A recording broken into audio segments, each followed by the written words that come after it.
দশম শ্রেণীর জ্যামিতি পোর্শনের উপপাদ্য 48টি একটু অন্য আঙ্গিকে দেখো। এটি একটি সদৃশ্যতা সংক্রান্ত উপপাদ্য।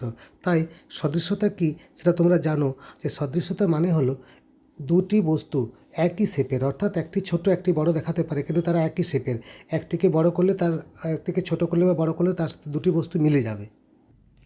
ভিডিওর এই অংশটিতে দেখো যে ত্রিভুজগুলি অঙ্কন করেছি তার মধ্যে এবিডি ত্রিভুজ আলাদা করে আবার নিয়ে যাওয়া হলো। সেখানে থেকে আমরা সেটাকে কপি করে বা একটু মিরর ইমেজ করে আমরা বড় ত্রিভুজের সাথে মিলিয়েছি। দেখো কপি হচ্ছে, সেখানে কপি থেকে আমরা মিরর ইমেজ করলাম, তারপর বড় ত্রিভুজের সাথে আমরা মিলিয়ে দেখালাম যে অর্থাৎ ছোটো ত্রিভুজটি এবং বড় ত্রিভুজটি পরস্পর সদৃশ্য, অর্থাৎ একই রকম শেপে আছে। এই অংশে ডান দিকের ত্রিভুজটি এডিসি, সেটি কীভাবে হচ্ছে দেখে নেওয়া ব্যাপারটি। এডিসি আমরা নিলাম, সেখানে এডিসিকে আমরা প্রথমে কপি করে নেব, তারপর এটি মিরর ইমেজ করব। সেই মিরর ইমেজটি দেখো বড় ত্রিভুজের সাথে মিলে আছে, হুবহু মিলে আছে, অর্থাৎ এটিও সদৃশ্য। এখন পেজটি জুম আউট করি এবং সেখানে দেখি তৃতীয় নম্বর প্রমাণে কি বলা আছে। আমরা দেখলাম পাশাপাশি যে দুটি ত্রিভুজ উৎপন্ন হয়েছে সেগুলি বড় ত্রিভুজের সাথে সদৃশ্য, অতএব ওই দুটি ছোট ত্রিভুজও পরস্পর সদৃশ্য হবে।